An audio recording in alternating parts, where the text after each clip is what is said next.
This is what's happening on the Spencer Walsh Radio Network. And of course, OK Boomer, new line out now. Rep your generation. If you're Gen Z out there, OK Boomer, new line out now. All right, yeah, I do want to get this response here. Kyle Kulinski talking about why he thinks Hillary Clinton lost and the problems with her campaign. And wait for this rebuttal. Something he's talking about here, the Rust Belt. Unbelievable. And, that's a message that sells in the Rust Belt. You think the geographic location of his rallies was more important than misogyny in his win? I think It's not the geographical location of his rallies. It's what he was saying and the message that he was producing at them. If you look at the thing that he said in the rallies, it was, these elites are screwing you. They're taking your jobs away. And the unicorn promise that it was, he's like, I'm going to bring back the coal jobs. And I'm going to bring back the auto jobs. Like, my opponent's husband signed the deal that took away your jobs, and now we're going to bring them back. Like, that is so important, and it's so worrying that these people who do have some semblance of influence in the Democratic Party, at least, just being kind of generous, but they do have a big role, I guess, in the way that these things are decided, is the fact that they are, it's like, if you're not around this every day, it's hard to remember that this stuff really exists, because it's like, of course, misogyny played a role. Like, there are people who are like, I don't like Hillary Clinton. She's a woman. But, like, I mean, could you really tell me that you can't see Hillary Clinton commanding a war room? Like, she's got that personality. She's been in Washington. She's commanded. Like, she was there. Like, everyone saw her picture in the Osama bin Laden raid. Like, a majority of the country. I mean, sure there's like 20% who would be like, oh, that stupid, corrupt, you know what, like, she's not going to be able to lead the country anywhere. But I think a lot of the country thinks that, I mean, maybe it's not the case, maybe it's more of a Hillary Clinton specific case, but I think it's very, very important to, I think, realizing the idea that it wasn't what he was saying. It wasn't where the rallies were. I mean, obviously, if he'd gone to, like, LA and said that, people would be like, what? But it's the message. It's the message. It's the impression that people got that he was going to fight for a pissed off people. He was pretty much like, he in his own way really was talking about a revolution, and really kind of a reverse revolution, like breaking out of the way things are now and bringing them back to the way they were before, when you had your jobs, when you could, when there were no when there was nobody but white people around, like there were no threats from immigrants, like. That's a huge part of, I think, Trump's campaign. Obviously, we're having this discussion like a little bit too late, but the fact that the fact that she's just missing this such a crucial point here, oh, it kills me. I think that if she did, like they're like, you can see the expressions on their face. They're shaking their head, like they're in disbelief. Like, a populist message worked.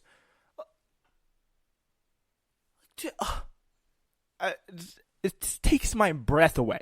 There's still people who think like this.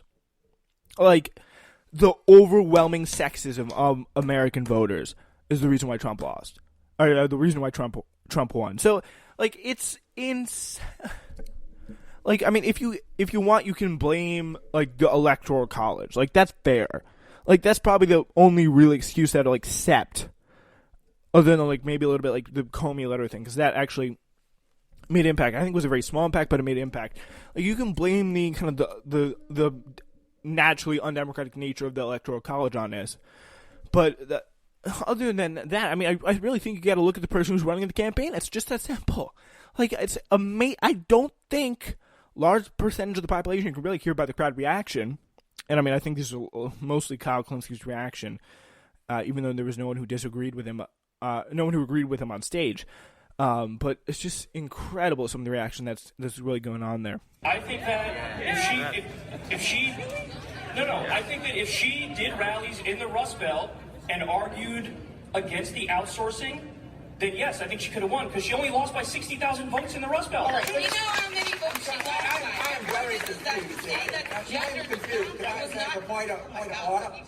So Joe and I. Oh my God, he just said that. Wow. Like, I thought this was like something that people understood. Like, I'm kind of a little bit crazy right now because, like, I thought this was like the whole point of what we were, like that's the message. Like Hillary Clinton, like the first thing you think of coming to her mind is like establishment. It's like if you play a little bit of a word cloud idea, it's like I don't think woman. I think of like not caring about her positions, not having belief systems. I can hear people saying, "Oh, it's because she's a woman." Like these people are going to do that. And I'm like, "Oh, she's a woman." You know who I do think has established beliefs? Elizabeth Warren. You know who I do think does? Tulsi Gabbard. You know who I think doesn't? Kamala Harris. Like, are you noticing a pattern here? Like, people who have not pretended to mishear questions to later change their opinions on them when they weren't politically convenient, like Kamala Harris did literally several times in this primary, like, as a whole. Like, women, I mean, I think that's why we really do need more women in politics. Like, we need more women in politics for that reason. So that people can get a better perception of them and say that, like, the fact that we don't have enough, like, we need more people. I think it's not about being a woman. It's about, like, believing in something and sticking to it, which is, like, and this is not obviously a women-only problem, but thinking of Kamala Harris, who I'm pretty sure these two people support for president now, like, there's a difference between, it's not about your identity. It's just not that's what I think the worst part of identity politics. It's like, it's about what you stand for and who you are as a person that attracts you to. Like, people who I respect in politics, I can name them with probably, like, one hand. Like, Elizabeth Warren, Bernie Sanders, Ilhan Omar, AOC, Rashida Tlaib, like, Ayanna Pressley, like, Ro Khanna, like, those people who do things when they're not politically popular. Like, those are really the people that, like, I respect and I support in politics. Like, because they are not the friends of the establishment, and they really go out there and chat. Like, and you can be a woman, you can be a man, you can be gender neutral.